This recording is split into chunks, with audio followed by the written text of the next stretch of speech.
साहित्यिक सचेतना समूह के सभी आदरणीय सदस्यों को शारदा कनौरिया का प्रणाम। अभी गणेशोत्सव चल रहा है, तो आज हम गणेश जी के बारे में ही जानेंगे और समझेंगे। गजानन जी आप विघ्नहर्ता हैं और सृष्टिकर्ता भी हैं। श्री गणेश कहना केवल परंपरा नहीं बल्कि आत्मबल का आवाहन है।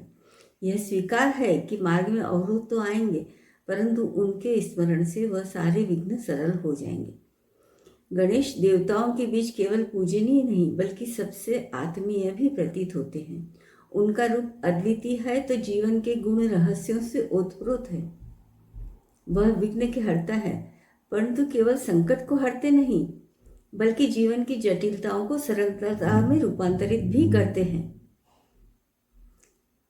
उनके मस्तक पर हाथी का स्वरूप केवल बल का प्रतीक नहीं बल्कि स्मृति और धैर्य का द्योतक है।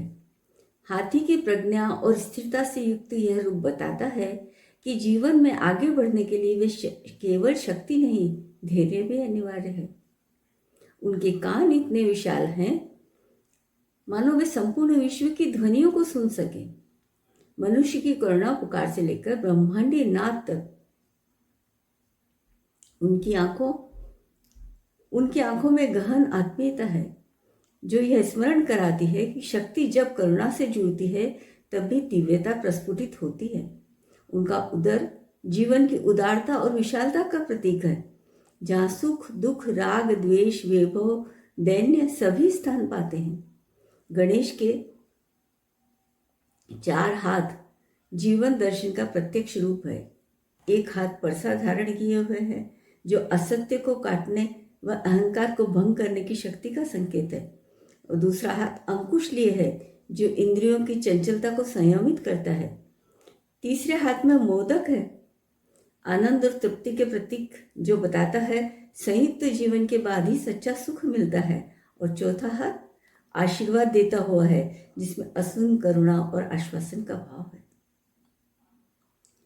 उनकी सवारी मूषक है, एक छोटा सा जीव जो सामान्यतः उपद्रव और सफलता का प्रतीक माना जाता है, किंतु गणेश उसे अपने चरणों में स्थान देकर यह बताते हैं कि महानता तभी पूर्ण होती है जब सबसे सूक्ष्म और नगण्य को भी महत्व दिया जाए। यही संदेश है कि ब्रह्मांड की महत्ता सबसे छोटे प्राणी तक के अस्तित्व को स्वीकार करने से सुनिश्चित होती है। गणेश लोक जीवन की आत्मा भी है। मिट्टी की मूर्तियां बनाकर उन्हें घरों में आमंत्रित किया जाता है और अंततः जल में विसर्जित कर दिया जाता है। यह परंपरा सृजन और विसर्जन के चक्र का संकेत है, जो स्मरण दिलाता है कि देवत्व मिट्टी और जल से अलग नहीं है, जीवन और मृत्यु की सतत प्रक्रिया से जुड़ा हुआ है। गणेश का स्मरण आरंभ का प्रतीक है। श्री गणेश केवल परंपरा नहीं बल्कि आत्मबल का आवाहन है। ये स्वीकार है कि मार्ग में अवरोध तो आएंगे, परंतु उनके स्मरण से वह सरल हो जाएंगे। गणेश केवल देवता नहीं बल्कि भारतीय चेतना की सामूहिक धड़कन है। उनका स्वरूप यह संदेश देता है कि कुरूप और सुंदर का भेद छूटा है। वह अनादि भी है और अनंत भी है, और उनका आशीष पाकर हर आरंभ मंगलमय हो उठता है। धन्यवाद। अगर आपको मेरा वीडियो पसंद आया हो, लाइक शेयर सब्सक्राइब करना ना भूलें।